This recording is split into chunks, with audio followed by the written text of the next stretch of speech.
Hello and welcome to the fourth video in our Spotlight on Safety series. The new rail industry health and safety strategy launches in January 2024. The key driver for delivering it successfully will be collaboration activities that help build a safer, healthier railway. Cross-industry collaboration will become more and more important, and in this video we're discussing how we can help address safety-related issues by working together. Today I'm delighted to be joined by Charlotte Sweet and Ali Patton. Hello.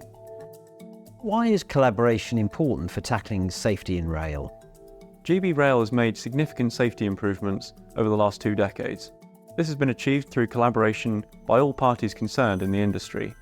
By collaborating, we've discovered valuable safety insights, shared best practice, and we've created resources to make the railway safer and more efficient. But there's more that we could be doing. By enhancing collaboration at all levels, we can collectively solve stubborn safety challenges that we're all facing. Is rail improving safety in all parts of the industry?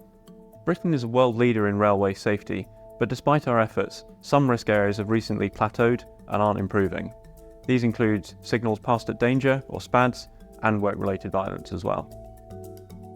How can we change our approach and start improving safety in these areas? We've been monitoring SPAD trends and producing reports for over 20 years. Today, this process is much more sophisticated. For instance, we're moving to digital dashboards to provide real-time data updates by integrating with Network Rail's multiple SPAD signals website.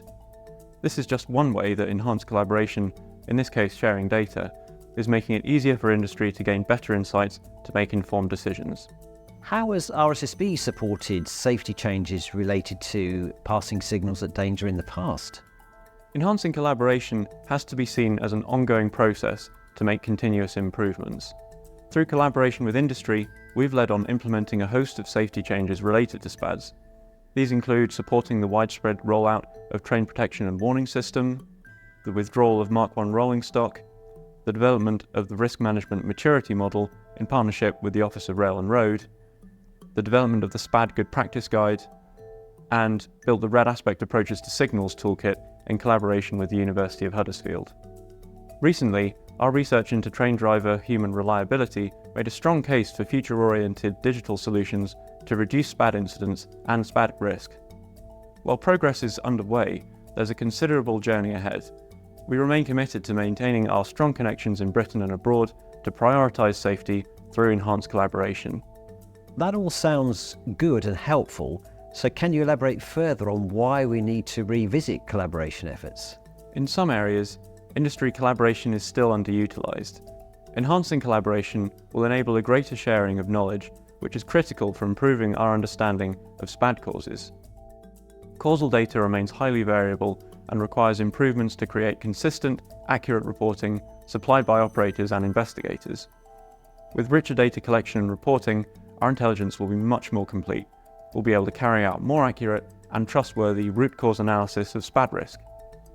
This will deliver a better understanding for industry to drive action to reduce the risk more. It's helpful to see how sharing data helps us reduce SPAD risk. Are there other safety issues where data can help? Data reporting issues impact other risk areas, including the work-related violence and abuse. Efficient data collection methods are key to reducing the time and effort spent gathering and cross-checking data to drive the right actions. An important first step is to agree on a standard definition of work-related violence. By measuring and comparing the issues consistently, we can understand it better and be clear about what rail staff should be reporting on. More accurate reports and data will help us identify trends and patterns that can inform strategies and how we design preventative measures. Good quality data is essential for improving safety and lowering risk. We need to remove any barriers that prevent reporting and encourage collaborative decisions on key industry topics. One way to facilitate this is through the efforts and outputs of our industry risk groups. This collective effort, involving experts at various levels, provides a more comprehensive approach to problem solving, which can lead to more innovative safety solutions and strategies. Let's talk more about work-related violence. Why is it an important issue? Unfortunately, antisocial behaviour that leads to work-related violence can stem from social issues, such as alcohol consumption, frustration from train delays, and the current cost of living crisis. But no one should experience work-related violence, whether that be verbal assault or physical abuse. Though verbal abuse is common, Our 2019 research found that 25.6% of frontline staff have experienced physical assaults. What other factors lead to work-related violence? Another factor that can lead to work-related violence is the impact of climate change, specifically extreme heat. Recent research suggests the existence of a heat aggression hypothesis. The effects that uncomfortable heat can have on the body and brain can increase irritability, aggression, and sometimes even involve physical violence.